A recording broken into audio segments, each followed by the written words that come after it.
मध्य प्रदेश की वादियों में बसा एक खूबसूरत गांव। लेकिन इस गांव में छिपे थे कुछ ऐसे भयानक रहस्य जिन्होंने उस सदी में निवास करने वाले साहसी लोगों के दिल में भी एक खौफ पैदा कर रखा था।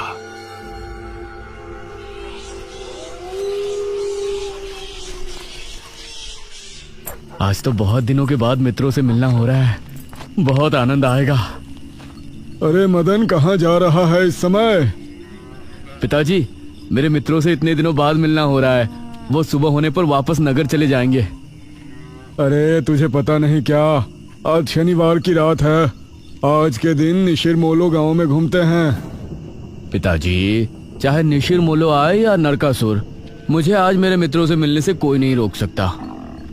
ठीक है, लेकिन ध्यान रहे, जैसे ही तुमको उनके कदमों की आहट सुनाई दे और उनका वो मंत्र जिसको वो दोहराते हुए आगे बढ़ते हैं, तो उन्हें बिना देखे किसी ऐसी जगह छिप जाना जहां से ना वो तुमको देख सके ना तुम उनको।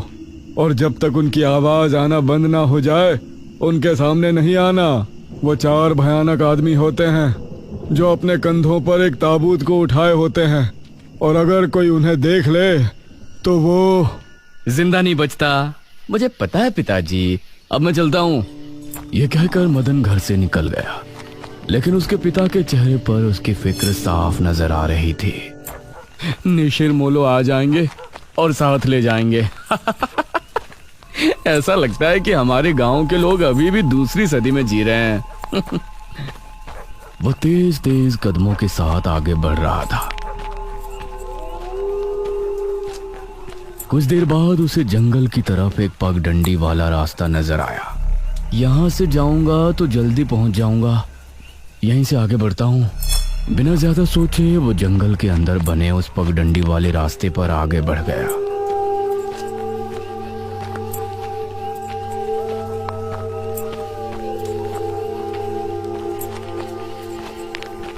आज तो बहुत मजा आने वाला है, मिलकर खूब मदिरा पान भी करेंगे।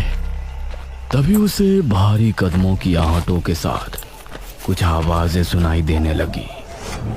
इन आहटों और आवाजों को सुनकर वो एकदम से चौंक पड़ा और उसकी आंखें डर से बड़ी हो गईं। हे भगवान!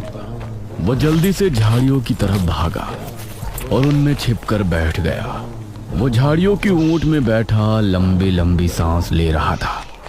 वो आवाजें अब और ज्यादा साफ होने लगी थी। उसे यकीन था कि अब वो लोग उसके करीब ही आ रहे हैं। उसने धीरे धीरे छिपकर अपनी एक आंख से उनको देखा और वो हैरान रह गया।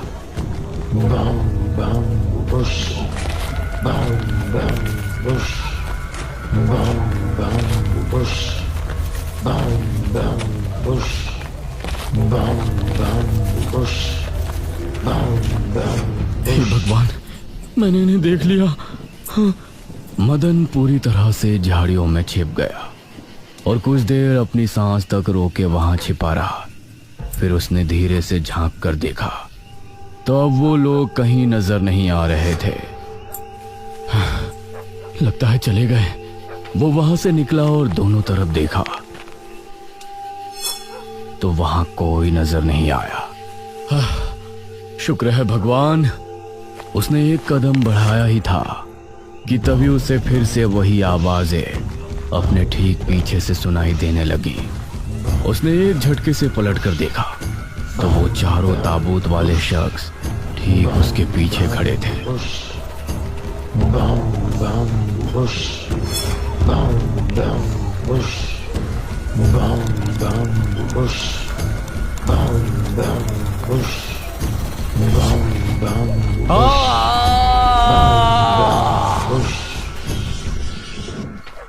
इस तरफ जब देर रात भी मदन वापस नहीं लौटा तो उसके पिता को उसकी चिंता होने लगी। उसने गांव के एक आदमी विपुल को साथ लिया और जंगल की तरफ रवाना हुआ।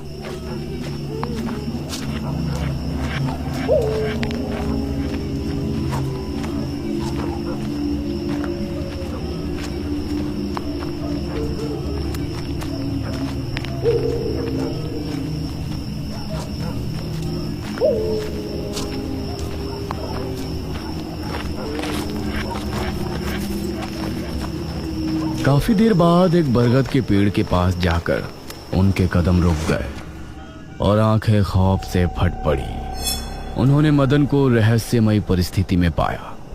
उसके चेहरे पर डर और आंखों में खौफ ऐसा नजर आ रहा था कि जैसे उसने हादसे से पहले बहुत ही भयानक मंजर देखा हो। मदन!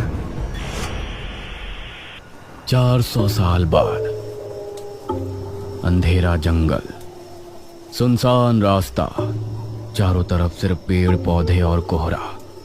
मेघना उनके बीच अकेली खड़ी थी। कोई है क्या? यहाँ कोई है? उसने कुछ कदम आगे बढ़ाए। उसके सवाल का कोई जवाब तो उसे नहीं मिला, लेकिन कुछ टपकने की टप टप की आवाज अब उसे बराबर आ रही थी। मैं यहाँ क्या कर रही हूँ? कौन लाया है मुझे यहाँ पर? वो खुद को वहां पाकर बहुत परेशान थी। तभी उसने देखा कि कोई चीज उड़ती हुई उसी की तरफ आ रही है। वो उसे हैरानी से देखने लगी। पास आने पर पता चला कि वो कोई विशालकाय भयानक पक्षी था। बचाओ! मेघना उससे बुरी तरह से डरकर भागने लगी और वो उसका पीछा कर रहा था। मेघना ने उसे पीछे पलटकर देखा तो वो उसको पकड़ने ही वाला था, लेकिन तभी मेघना एक पेड़ से टकराई। उसने देखा कि उस पेड़ से हरे रंग का पानी टपक कर नीचे गिर रहा था। मेघना उस हरे पानी को गौर से देख रही थी। तभी अरे ओ मेघना, उठ जा यार, कब तक सोएगी? मेघना आंखें मलते हुए नींद से जागी। उसने देखा कि सुबह के 9 बज चुके थे। ओह शिट, हम तो लेट हो गए। तूने मुझे उठाया क्यों नहीं?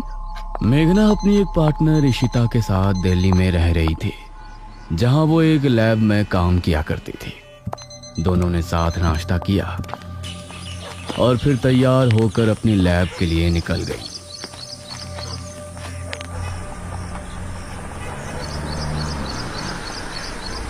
तेरा ऑमलेट खा खा कर मेरा पेट खराब हो चुका है। रोजाना कच्चा ही बनाकर दे देती है। शुक्र मना कि कच्चा भी खाने को मिल तो रहा है। तेरे भरोसे रहेंगे तो वो भी नहीं मिलने वाला। सोकर ही 9 बजे उठती है।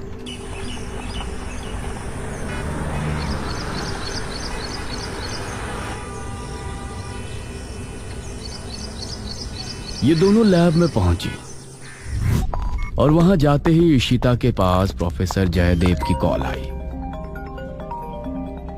तुम दोनों ने इस बार बहुत समय ले लिया है। जो एंटीडोट बनाने का काम तुमको दिया था वो पूरा करोगे या नहीं? प्रोफेसर साहब, बस ये समझ लीजिए कि काम होने ही वाला है। आप हमें 3 दिन का समय और दीजिए। ये कहकर उसने कॉल काट दिया। तो इतने दिनों से प्रोफेसर को घुमा रही है। आखिर तो ये एंटीडोट तैयार करेगी कैसे? ये सुनकर इशिता ने एक किताब निकाली।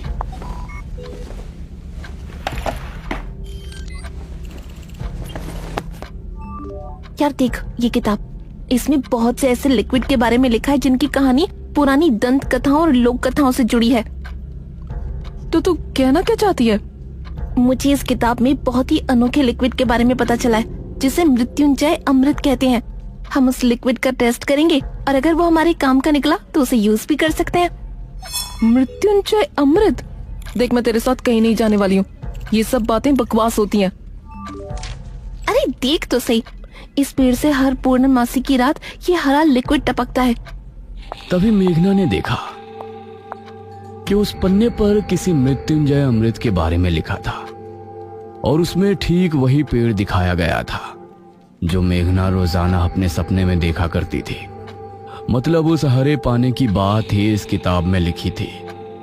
हे भगवान, क्यों हिला डाला ना? है ना इंटरेस्टिंग? मेघना ने कुछ सोचा और फिर जवाब दिया, हाँ। तो हम दोनों कल ही बीरमपुर गांव के लिए निकलते हैं।